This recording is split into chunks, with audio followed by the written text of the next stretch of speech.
Assalamualaikum warahmatullahi wabarakatuh. Nama saya Mila Hanifah Batubara, NPM 2003090081 dari Fakultas Ilmu Sosial dan Ilmu Politik, jurusan Kesejahteraan Sosial, kelas 4 pagi.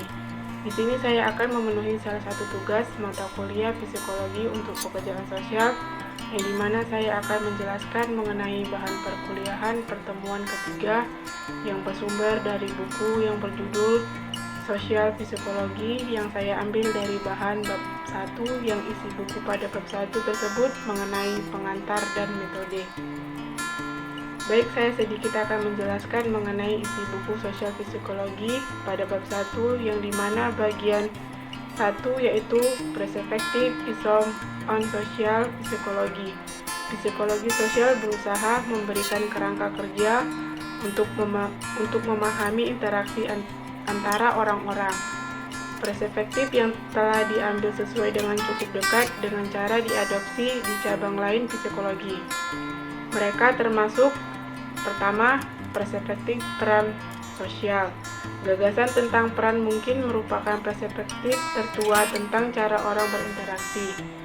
Ini membayangkan sebuah dunia di setiap orang memainkan bagian atau lebih mungkin beberapa bagian dalam setiap bagian atau peran yang dimainkan.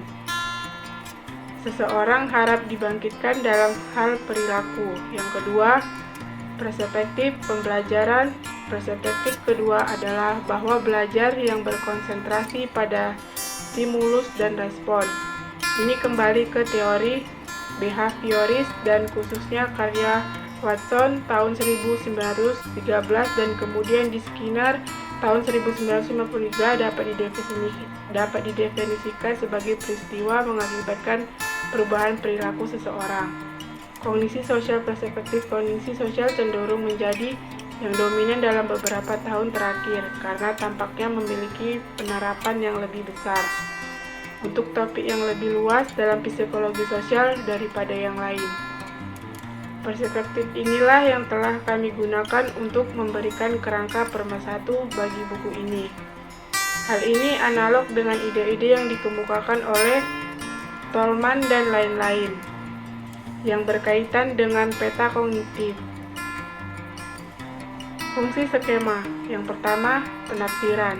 Ketika kita bertemu orang lain dan dia mengatakan sesuatu atau berperilaku dengan cara tertentu, bagaimana kita tahu bagaimana harus bereaksi? Kami akan menggunakan skema tersimpan kami untuk membuat rasa itu pada tingkat yang sangat sederhana.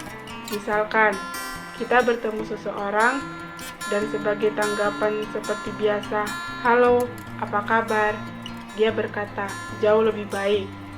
Sekarang, terima kasih.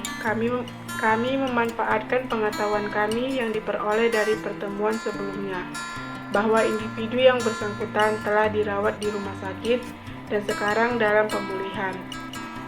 Namun, jika responnya adalah "saya baik-baik saja," tidak terima kasih kepada Anda, skema yang berbeda dibuat melibatkan ingatan akan beberapa kejadian yang kurang menyenangkan. Yang kedua, kesimpulan. Skema juga merupakan pengisi celah.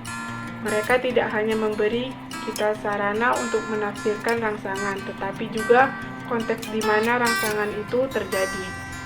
Seperangkat kesimpulan yang memungkinkan kita untuk sampai pada penilaian tentang orang-orang dan tentang peristiwa sosial.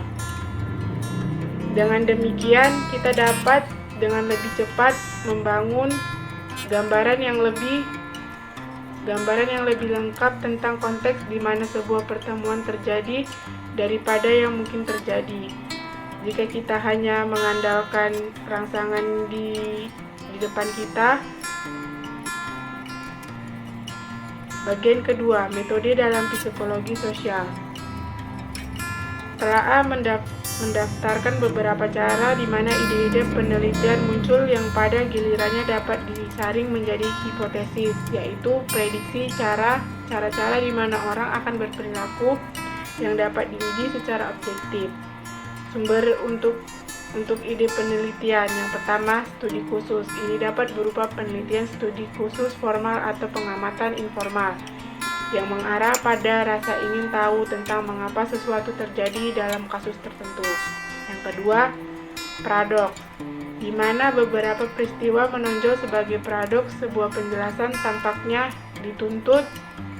Yang ketiga, analogi, jika hasil tertentu mengikuti serangkaian keadaan tertentu di suatu bidang, mungkin perlu dipertanyakan, apakah ini juga terjadi di tempat lain?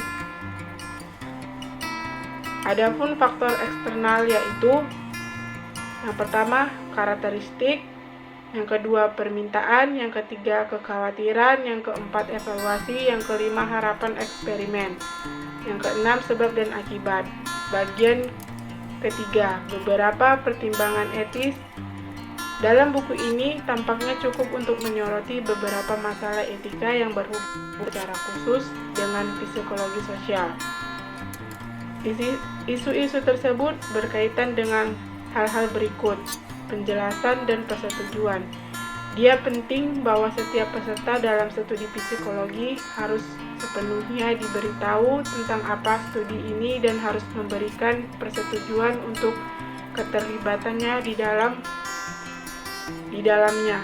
Mengamati 1000 penelitian di Amerika Serikat, dalam 80% dari ini peserta diberi informasi yang kurang lengkap tentang apa yang diperlukan dalam penelitian ini, yaitu penipuan, kekerasan, kompetensi, dan mengadakan.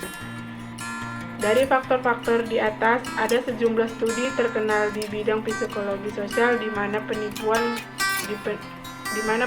kasus telah bagian integral dari desain peneliti. Kami akan memilih 2 studi di mana penipuan telah menjadi pusat atau di mana etika merugikannya, yaitu yang pertama, eksperimen miligram tentang ketaatan, yang kedua, studi gua perampok serif.